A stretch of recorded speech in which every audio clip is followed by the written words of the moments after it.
हल्ली आपण बहुतेक व्हॉट्सअप ग्रुपला जॉईन झालेलो असतो. ऑफिसचा ग्रुप असतो, बिल्डिंगचा ग्रुप असतो, कॉलनीतला ग्रुप असतो, बिझनेस काही असे ग्रुप असतात.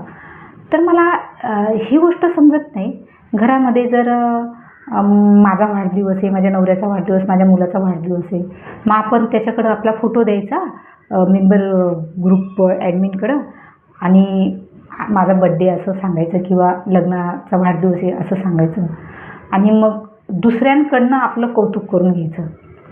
हे मला आवडत नाही. तुम्हाला कितपत आवडतं मला माहिती नाही, पण हे मला आवडत नाही. दुसऱ्याकडनं का कौतुक करून घ्यायचं?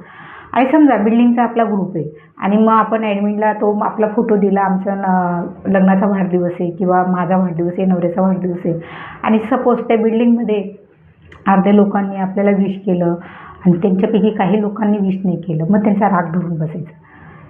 म्हणजे तुम्ही बघता का आमच्यावर कोण प्रेम करतं किंवा आम्हाला कोण लाईक करतं किंवा आमच्या बाजूने कोण आहे, हे तुम्हाला बघायचं असतं का? हा मला बावळटपणा वाटतो. हे केल्याने काय होतं?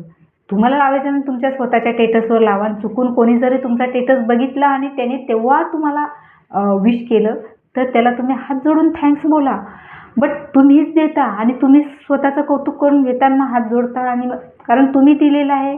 मजबुरीने कोणी कोणी मग तुम्हाला विश करतं, कोणी गोडीने पण करत असेल, आय डोंट नो, पण कोणी मजबुरीने विश करत असेल. तर कशाला? तुमचं कौतुक आहे, घरात करा, तुमच्या याच्यावर लावा, भिंतीवर लावा, स्टेटसला लावा. जर त्यांनी केली ती गोष्ट वेगळी आहे, ज्याला करायची ते करल, इथं पण ज्याला करायची तेच करल, पण तुम्ही तुमचं कौतुक का करून घेता कोणाच्याकडनं? हे मला आवडतं.